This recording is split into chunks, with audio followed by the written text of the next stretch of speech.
எல்லாருக்கும் வணக்கம். இன்னைக்கு நாம ஒரு ரொம்ப பழமையான ஆனா நம்ம எல்லாருடைய வாழ்க்கைக்கும் ரொம்ப முக்கியமான ஒரு கதையை பத்தி பார்க்க போறோம். நம்ம வாழ்க்கையை தீர்மானிக்கிறது நம்ம எடுக்கிற முடிவுகளா இல்ல ஏற்கனவே எழுதப்பட்ட விதியா? வாங்க இந்த ரெண்டு மீன்களோட கதைக்குள்ள போய் தெரிஞ்சுக்கலாம். இந்த கதையோட முக்கியமான கேள்வியே இதுதாங்க. நம்ம தலையெழுத்தை நம்மால மாத்த முடியுமா இல்ல எல்லாமே ஏற்கனவே முடிவு பண்ணப்பட்டதா? சோ இந்த கேள்வியை மனசுல வச்சுக்கிட்டே வாங்க கதைக்குள்ள போலாம். சரி, நம்ம கதை எங்க ஆரம்பிக்குதுன்னா ஒரு அழகான அமைதியான குளத்துல தாங்க. பார்க்கிறதுக்கெல்லாம் ரொம்ப நிம்மதியா இருக்கு. ஆனா அந்த அமைதி ரொம்ப நேரத்துக்கு நீடிக்கல. ஸோ அந்த குளத்துல ரெண்டு மீன்கள் இருந்துச்சு. ரெண்டும் ரொம்ப க்ளோஸ் ஃப்ரெண்ட்ஸ். அதுங்களோட வாழ்க்கையில எந்த கவலையும் இல்லாம ரொம்ப ஜாலியா போயிட்டு இருந்துச்சு. ஆனா ஒரு நாள் ராத்திரி அந்த பக்கமா வந்த ரெண்டு மீனவர்கள் பேசிக்கிறத ஒரு மீன் கேட்டுடுது. அவங்க என்ன சொன்னாங்கன்னா, நாளைக்கு வந்து இந்த குளத்துல இருக்க எல்லா மீன்களையும் பிடிச்சிடலான்னு. அவ்வளவுதான். அந்த ஒரு வார்த்தை அந்த குளத்தோட மொத்த அமைதியும் கலைச்சு ஒரு பெரிய ஆபத்து வரப்போகுதுன்னு சொல்லுச்சு.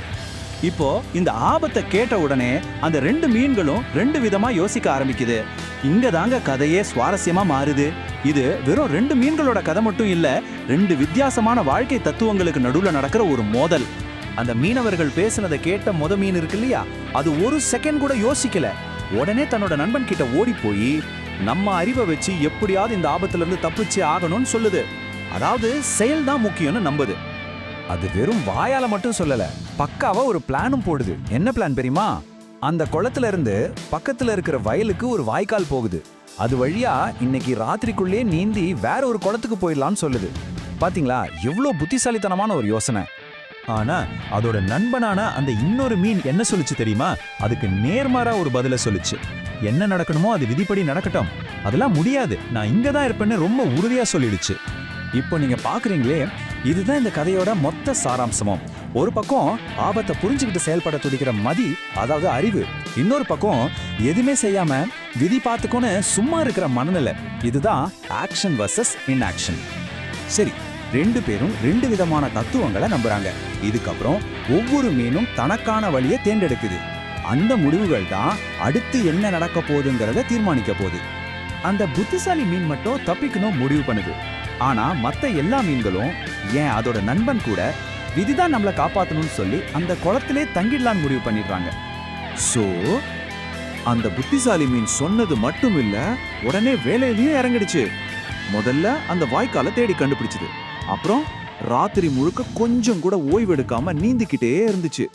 கடைசியா விடிறதுக்குள்ள பாதுகாப்பா வேற ஒரு குளத்தை அடைஞ்சு தன்னோட உயிரை காப்பாத்திக்கிச்சு. இப்போ வாங்க இந்த ரெண்டு விதமான முடிவுகளோட விளைவுகள் என்ன ஆச்சுன்னு பார்க்கலாம். இதுல இருந்து இந்த கதையோட நீதி என்னங்கிறது நமக்கு ரொம்ப தெளிவா புரியும். பாருங்க, ஒரே ஒரு ராத்திரி தான், அதுக்குள்ள எல்லாமே தலைகீழா மாறிடுச்சு. ஒரு மீன் தன்னோட புத்திசாலித்தனத்தால ஒரு புது வாழ்க்கைய ஆரம்பிச்சுது. ஆனா அடுத்த நாள் காலையில சொன்ன மாதிரியே மீனவர்கள் வந்தாங்க. குளத்துல காத்துக்கிட்டு இருந்த மத்த எல்லா மீன்களையும் ஒண்ணு விடாம வலையில பிடிச்சிட்டு போயிட்டாங்க. பாத்தீங்களா விதியை நம்புனதோட விளைவை? ஆமாங்க, 100 கணக்குல இருந்த மீன்கள்ல உயிர் பிழைச்சது வெறும் ஒண்ணுதான். இந்த ஒரு நம்பர் சரியான நேரத்துல நாம எடுக்கிற ஒரு முடிவு எவ்வளவு சக்தி வாய்ந்ததுன்னு நமக்கு உணர்த்தது இல்லையா? அப்போ விதியை மதியால் வெல்வோம்னா என்ன அர்த்தம்? ரொம்ப சிம்பிள். வரப்போற ஒரு பிரச்சனைய முன்னாடியே யோசிச்சு அதுக்கு சரியா பிளான் பண்ணி தாமதிக்காம செயல்பட்டா நம்மால ஜெயிக்கவே முடியாதுன்னு நினைக்கிற சவால்களை கூட ஜெயிக்க முடியும். அதுதான் இதோட அர்த்தம். சோ இந்த கதையில இருந்து நாம கத்துக்க வேண்டிய விஷயங்கள் என்னன்னா, முதல்ல ஆபத்தை சீக்கிரமா உணர்ந்துக்கணும். ரெண்டாவது, அதை சமாளிக்க ஒரு தெளிவான திட்டத்தை உருவாக்கணும். மூணாவது, அந்த திட்டத்தை உடனே செயல்படுத்தணும். ஏன்னா சில நேரத்துல எந்த முடிவும் எடுக்காம சும்மா இருக்கிறது தான் நாம எடுக்கிறதுலே ரொம்ப தப்பான முடிவா அமைஞ்சிடும்.